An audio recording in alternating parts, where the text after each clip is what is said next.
Trump administration has banned citizens from 12 countries from traveling and entering into the United States. The 2026 World Cup only a year out, there's a big question of whether the fans will make it to the stadiums or be forced to watch from home. Oh, this is a unique trophy. This is the trophy. America will welcome the world. There will be millions of people coming, Mr. President, millions of people. The economic impact is 40 billion US dollars. FIFA headquarters shockingly announced in August 2025 that Canada would take over a large number of World Cup 2026 matches, formerly assigned to the US owing to political issues. A $40 billion revenue loss was immediate. America's chance to host the world's most prestigious athletic event for the first time since 1994, World Cup 2026, a U.S.-Canada-Mexico partnership, was billed as a showcase of international cooperation and athletic achievement. The U.S. projected record visitor numbers, venue capacity crowds, thriving hotel sectors, and a chance to expand its global influence. As events unfolded, the truth changed drastically. Plans were severely disrupted by Trump administration choices. International supporters felt unwanted due to visa restrictions, a $250 admission cost, and 12 country travel bans. Corporate sponsors worried. Commercial airlines halted their marketing activities, and FIFA faced a new dilemma. What if attendees couldn't enter? Canada offered accessibility, organizational competence, and openness as an option. In confidential Geneva meetings on August 15th, FIFA startled industry insiders by transferring 25% of the tournament to Canada from American cities. Huge tourism, advertising, and international standing earnings vanished instantly. This was policy-driven self-sabotage, not operational failure. Did the U.S. voluntarily give Canada the World Cup? Stay tuned to learn how visa laws, not infrastructure, wrecked America's biggest sporting aspiration. The World Cup was built on the idea that soccer unites people, unlike politics. Political pressures broke that unity in 2025. In Washington, D.C., the Trump administration expanded travel restrictions on July 10th. Nigeria, Iran, Venezuela, and Egypt were among the 12 nations excluded without exceptions.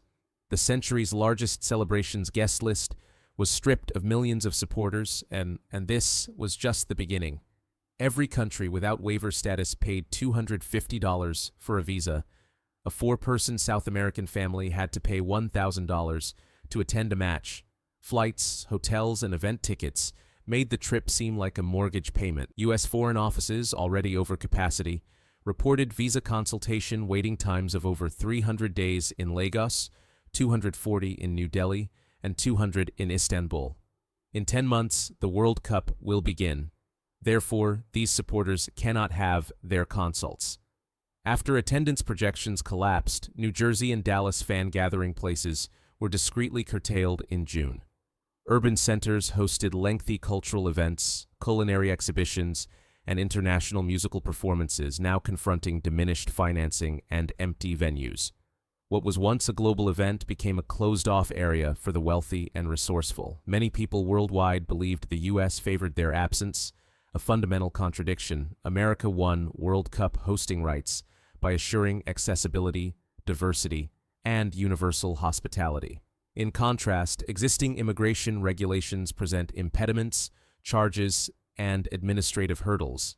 This was an ideological inconsistency because the World Cup is about interpersonal bonds, not economic metrics. Senegalese fathers can see their sons' heroes perform live, Iranian educators can watch their nation compete on international soil, and Venezuelan children can feel accepted.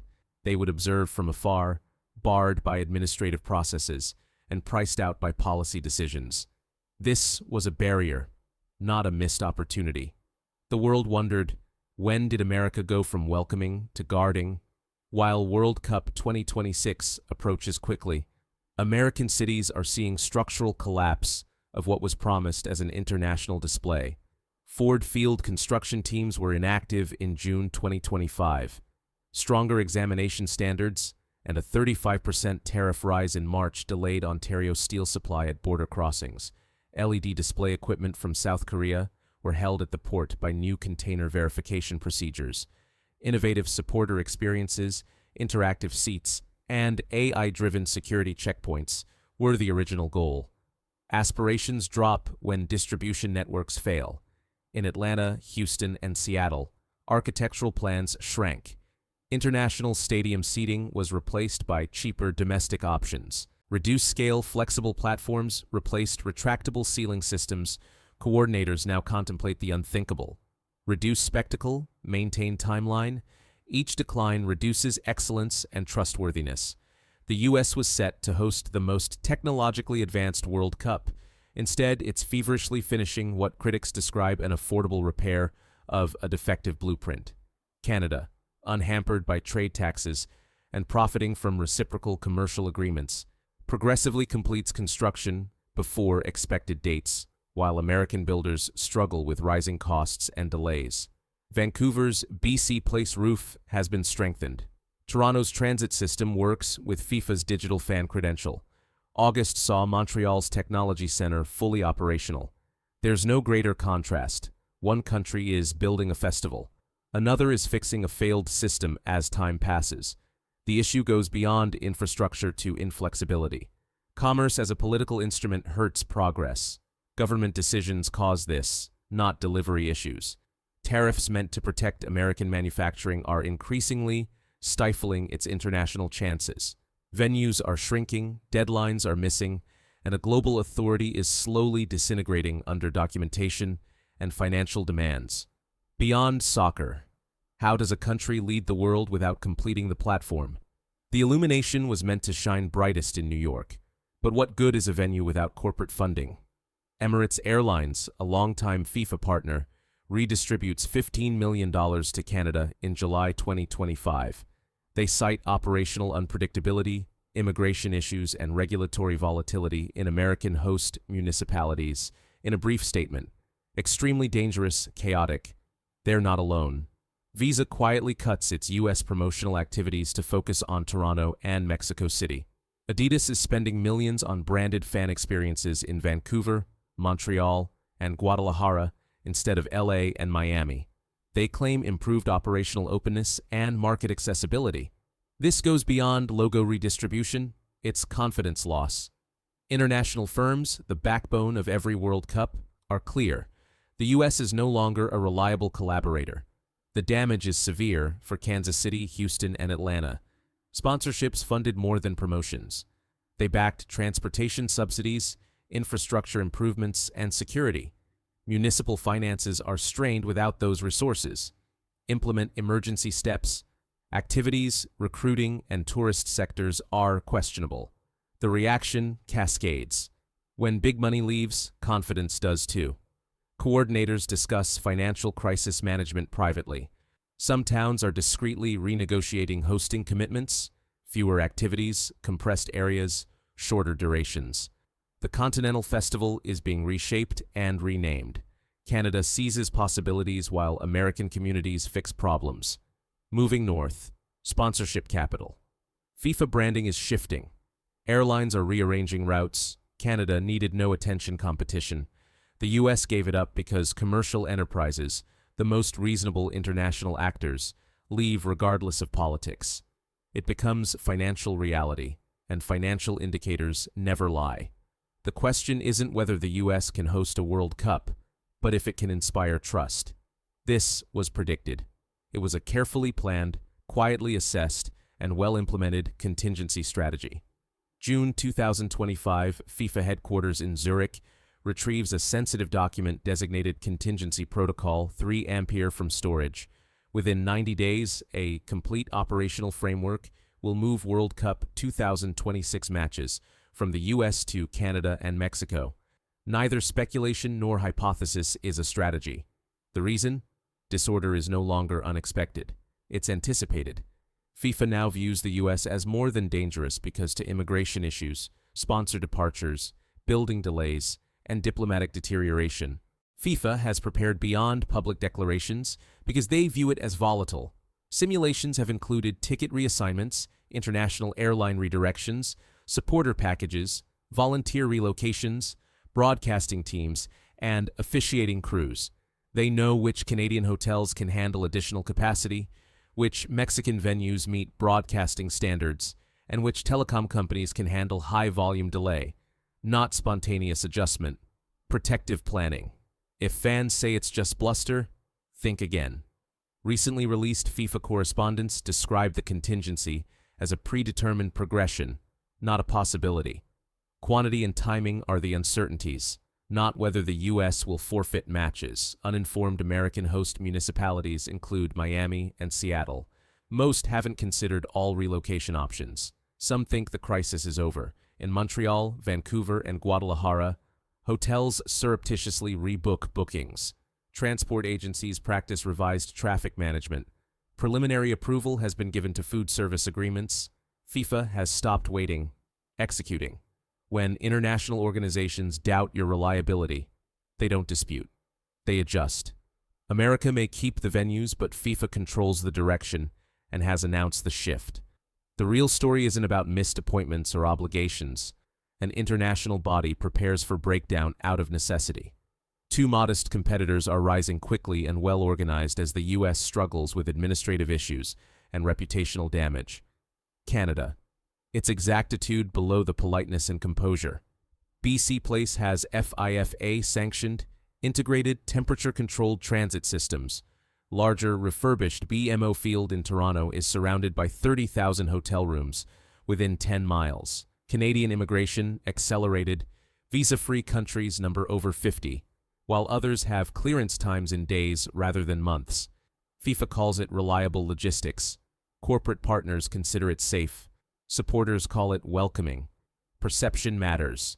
Canada's diversity, acceptance, and worldwide standing match the World Cup narrative. No protests, no policy changes, just favorable conditions and entrance points. Mexico is experienced and ready to succeed again. Few nations can match the heritage of 1970 and 1986. Estadio Azteca, where Pelé and Maradona made history, is officially FIFA approved.